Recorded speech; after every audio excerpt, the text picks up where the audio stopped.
ভালোবাসা দিবসের বিশেষ বিশেষ ফানি খবরে সাথে আছি আমি রুহুল এবং আমি মনিকা। ভালোবাসা দিবস উপলক্ষে প্রথমে রুহুল আপনাদের খবর পড়ে শোনাবেন।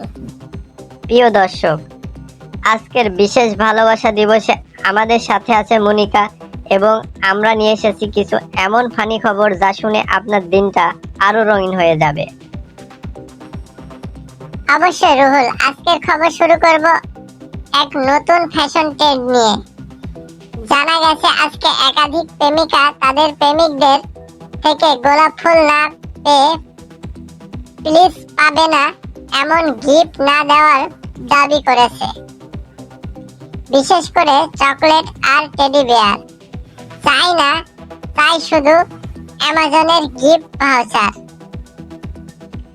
হাহা, খুব মজার। আসলে মনিকা এবছরের টেডি বিয়ারগুলোর দুঃসময়ের সূচনা হয়েছে। তবে ফেসবুকের পোস্টগুলোতে প্রেমিকদের পিএমএ মানে প্লিজ মেক অ্যারেঞ্জমেন্ট নিয়ে বেশ চর্চা হচ্ছে।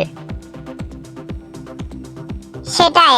আরেকটি বিশেষ খবর হলো সোশ্যাল মিডিয়ায় আজ অনেকেই বলেছে তারা তাদের প্রেমিক প্রেমিকাকে সবচেয়ে বড় উপহার দিয়েছে ভালোবাসার দিবসে সেলফি। আর সেই সেলফি এক সুন্দর হয়েছে যে আসলে গিফট হিসেবে এর চেয়ে ভালো কিছু হতেই পারে না। হাহা, মনিকা, সেলফি দেওয়ার জন্য তো অনেক লোক মাসের পর মাস অপেক্ষা করে। তবে সত্যি ভালোবাসা দিবসে কিছু কম দামি কিন্তু স্পেশাল কিছু হতে পারে। যেমন আজকাল অনেকেই বলেছেন সত্যিকারের ভালোবাসা পেতে শুধুমাত্র এক পকেট সিগারেটই যথেষ্ট। আরো একটা বিশেষ খবর, আজকাল প্রেমিকেরা ভয় পাচ্ছে ভালোবাসা দিবসে প্রপোজ না করলে বন্ধুত্ব হয়ে যাবে। আর কিছুদিন পর প্রেমিকা বলবে এটা কি একটা অফিসিয়াল প্রপোজাল।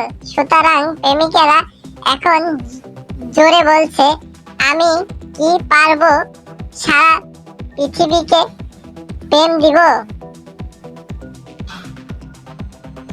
মনে হয় মনিকা, ভালোবাসা দিবসের সমস্ত পরিস্থিতি এখন বাধ্যতামূলক প্রপোজাল হয়ে গেছে। কেউ বলেছেন তাদের জন্য প্রতিবারের চেয়ে অনেক বড় প্রপোজাল বিশ্বের কোনো এক কোনায় আমাদের নাম হয়ে গেছে। অবশ্যই রাহুল, তবে সবশেষে আমাদের দর্শকদের জানাতে চাই ভালোবাসা দিবসের হ্যাপি থাকুক, প্রপোজাল দিন আর যতটাই সেলফি তুলুন ততটাই আপনার ইচ্ছে। ঠিক বলেছেন মনিকা, ভালোবাসা দিবসে ভালোবাসা নয়, শুধু একটা মজার দিন কাটান। তবে একটা কথা মনে রাখবেন, কথায় কথায় সময় শেষ হয়ে গেল, কিন্তু বিশেষ কথা এখনই বলছি। এই ভালোবাসা দিবসে ভালোবাসার ছলে এমন কিছু করবেন না যাতে ভবিষ্যতে আপনাকে বা আপনার পরিবারকে সমাজের কাছে নিচু হতে হয়। সবাই ভালো থাকবেন। ভালোবাসা দিবসটি আনন্দের সাথে সবাই উপভোগ করুন। সেই সাথে সাথে আমাদের চ্যানেলটি সাবস্ক্রাইব করুন। ভিডিওটি কেমন হয়েছে কমেন্ট করে আপনার মতামত জানান এবং লাইক দিতে কিন্তু ভুলবেন না। ভালো থাকবেন সবাই, ধন্যবাদ।